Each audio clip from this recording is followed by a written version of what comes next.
or if not 2026, the inward remittance from UAE to India is the #1 in the world. So you have been doing a lot for nation building. You have been flying the flag high. You have been ప్రభవించిన అపూర్వ ప్రజానాయకుల వరుసలో తెలుగు తేజమయ్యాదే చలనిధి తుల్యాయతే అనే భక్తృహరి సుభాషితంలా ప్రజల కోసం ప్రగతి కోసం పయనంలో భయంకరాగ్ని నీటిలా సముద్రాన్నే సెలయేరులా భావిస్తూ ఆత్మస్థైర్యంతో శిఖర ప్రాయమైన మూర్తిమత్వంతో చరిత్రలో సువర్ణాక్షరాలతో లిఖించబడే నాయకత్వాన్ని తెలుగు ప్రజా సమూహాలకి అందజేసి నేను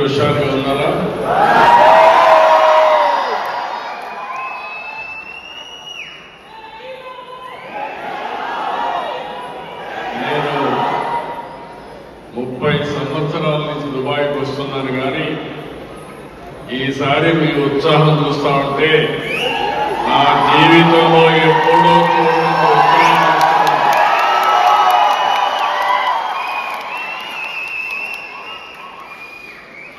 ఇప్పుడే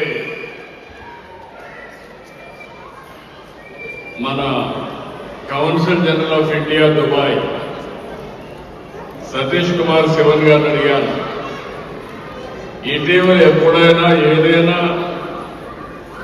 ఇండియా నుంచి ఎవరైనా వస్తే ఇంత రిసెప్షన్ ఇచ్చారంటే చరిత్రలో ఎప్పుడూ జరగలేదు. ప్రోడక్ట్స్ తయారు చేయాలని ఆ రోజు చెప్పేవాడిని. తర్వాత చెప్పేవాడిని, మీరు ఉద్యోగం చేస్తే లాభం లేదు, మీరు ఉద్యోగాలు ఇచ్చే స్థాయికి ఎదగాలని. ఈ రోజు నేను చెప్తున్నా, ప్రపంచంలో మోస్ట్ ఇన్ఫ్లుయెన్షియల్ కమ్యూనిటీ ఎవరంటే దానికి చిరునామా తెలుగు జాతిగా ఉంటుంది, అనుమానమే లేదు.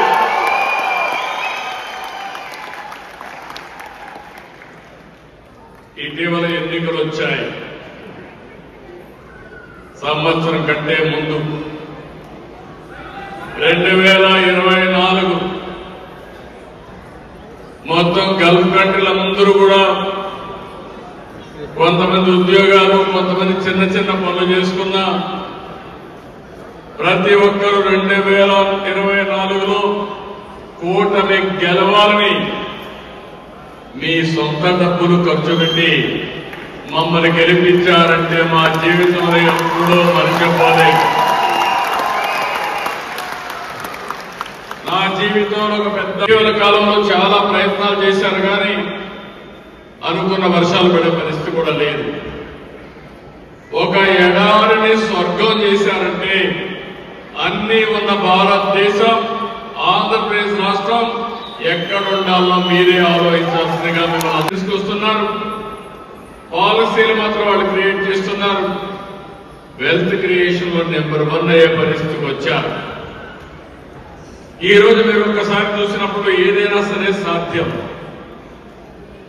25 సంవత్సరాల కంటే ముందు హైదరాబాద్ ఎట్లుంది, ఈ రోజు హైదరాబాద్ ఎట్లుందంటే దానికి కారణం ఈ తెలుగుదేశం పార్టీ అని చెప్పి మరొకసారి విజ్ఞప్తిస్తున్నాను.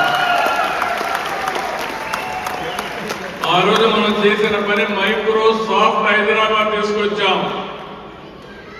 దాంతో దశ మారింది. ఈ రోజు మీరు చూస్తే గూగుల్ ని విశాఖపట్నానికి తీసుకొస్తున్నాం. ఆ రోజు మన ప్రయాణం మైక్రోసాఫ్ట్ ఐటీ ప్రమోషన్. ఇప్పుడు మన ప్రయాణం గూగుల్ ఆర్టిఫిషియల్ ఇంటెలిజెన్స్. ఈరోజు అమెరికాలో సిలికాన్ వ్యాలీ ఉంది.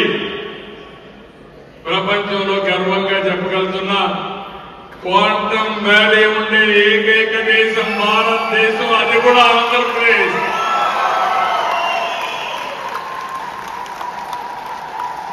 మనం కూడా స్పీడ్ పెంచాలి. ఇంకా ఐటీ స్పీడ్ కూడా పెరగాలి, క్వాంటమ్ స్పీడ్కి వెళ్ళాలి. ఏ కాదు, మీరందరూ కూడా దానికి దుబాయ్ ఉదాహరణ. ఎప్పటికప్పుడు ఆలోచన. ఆయిల్ ఎకానమీ శాశ్వతం కాదు కాబట్టి నాలెడ్జ్ ఎకానమీకి పోవాలని ఐటీకి ప్రాధాన్యత ఇచ్చారు, టూరిజానికి ప్రాధాన్యత ఇచ్చి మళ్లీ నూతనమైనటువంటి ఎకానమీకి ముందుకు పోయే పరిస్థితికి వచ్చారు. అందుకే నేను ఒక మాట చెప్తున్నాను, ఇక్కడ ఉండేవాళ్ళందరికీ నేను అక్కడ మనవాళ్ళు కూడా చెప్తున్నా. ముందు మరి కష్టపడక్కర్లేదు, స్మార్ట్ గా పనిచేయాలి, తెలివితేటలతో పనిచేయాలి. 30 ఏళ్ల క్రితం ఎవరు ఆలోచించలేదు. ఒక రైతు బిడ్డ, ఒక కూలీ బిడ్డ, రైతు కూలీ బిడ్డ ఐటీ ప్రొఫెషనల్ అవుతారని ఎవరు ఊహించలేదు. అది చేసి చూపించిన పార్టీ తెలుగుదేశం పార్టీ అని మరొకసారి విజ్ఞప్తి చేస్తున్నాం. ఈ రోజు మీరందరూ గుర్తుపెట్టుకోవాలి, మనందరం కూడా ఒక ఇన్స్పైర్డ్ టైమింగ్ లో ఉన్నాం. అందరినీ ఫోన్ చూస్తున్నాం, మొత్తం నా మీటింగ్ అంతా కూడా రికార్డ్ చేస్తున్నాం. ఎగ్జాక్ట్ గా 25 ఏళ్ల మునుపు ఇండియాలో నేను సెల్ ఫోన్ గురించి మాట్లాడితే నన్ను ఎగతాళి చేశారు. ఆ రోజు మీరు చూస్తే టెలికమ్యూనికేషన్ సెక్టర్ లో మీరంతా ఇండియా నుంచి వచ్చిన కాబట్టి మీకు ఐడియా ఉంటుంది. మనకు 2 కంపెనీలు ఉండేవి, బిఎస్ఎన్ఎల్ అని. BSNL domestic calls, BSNL international calls. BSNL కోట్లు మనం శాటిలైట్ లాంచ్ చేసే పరిస్థితి ఉంది. ఒకప్పుడు గవర్నమెంట్ లో తిరుపతి దగ్గరని స్పేస్ సిటీ పెట్టి ప్రైవేట్ వ్యక్తులు కూడా శాటిలైట్ లాంచ్ చేసే పరిస్థితి, శాటిలైట్ సర్వీసుల్ని మన ప్రపంచానికి అందజేసే పరిస్థితికి వస్తున్నామని చెప్పి నేను మీకు తెలియజేస్తున్నా. ఇంకో పక్కన డ్రోన్ సిటీ పెట్టి పూర్వకాల కర్నూలులో భవిష్యత్తులో యుద్ధానికి కావాల్సిన డ్రోన్స్ కానీ ఇక్కడ సింగపూర్లో మీరు దుబాయ్లో దిగబోతున్నారు, ఎయిర్ ట్యాక్సీలు వస్తున్నాయి. అవసరమైతే దుబాయ్ కూడా ఎయిర్ ట్యాక్సీలు మనం సప్లై చేసే పరిస్థితి భవిష్యత్తులో ఉంటుంది. అన్ని యూజ్ కేసెస్ కూడా తయారు చేయడం, పైలట్లు తయారు చేయడం, రిమోట్ కంట్రోల్లో డ్రోన్ ఎట్లా వాడడం, ఇవన్నీ కూడా తొందరలోనే మనం లాంచ్ చేసే పరిస్థితికి వస్తాం. ఎలక్ట్రానిక్ సిటీ, ఏరోస్పేస్ సిటీ ఇలాంటివన్నీ చేసి ఇంకో పక్కన గ్రీన్ హైడ్రోజన్ హబ్గా మనం తయారు చేయబోతున్నాం.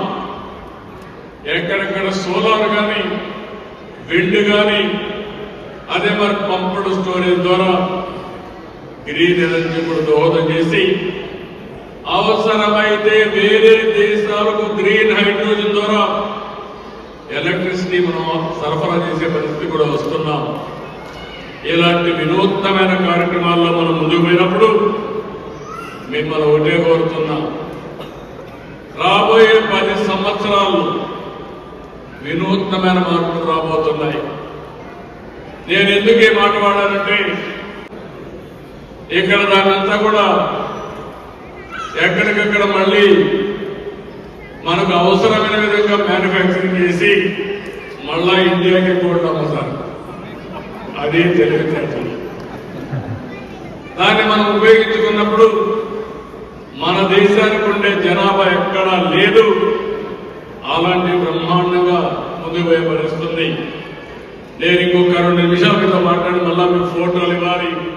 మీరంతా ఫోటోలకు వచ్చారు, మళ్ళా మీరు డిసప్పాయింట్ అవుతారు.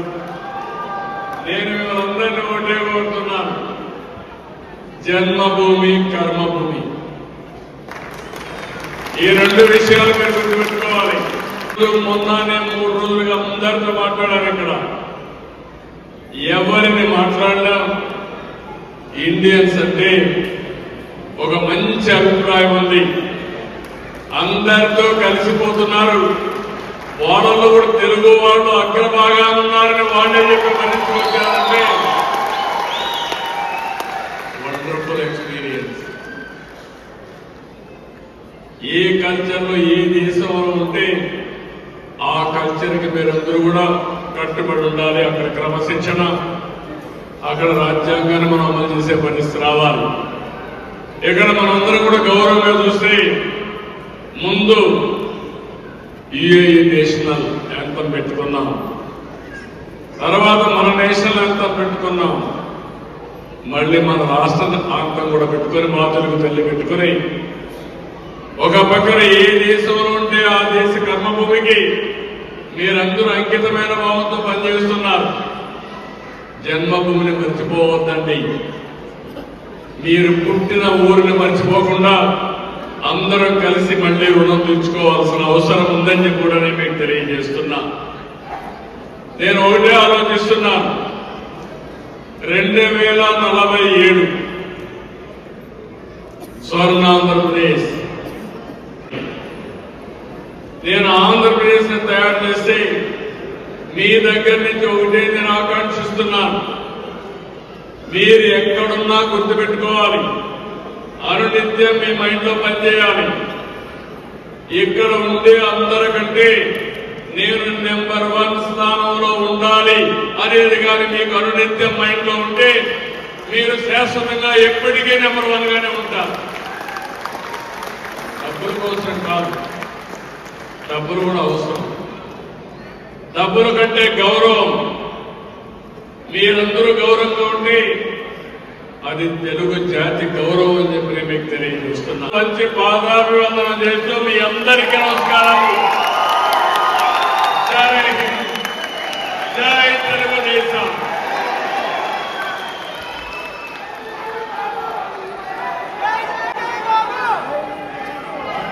అందరికీ ధన్యవాదాలండి. ఇంతసేపు చాలా ఓపికగా ఉన్నందుకు ఉత్సాహం కనిపిస్తుంది మీ అందరిలో. ఇప్పుడు ఫోటో సెషన్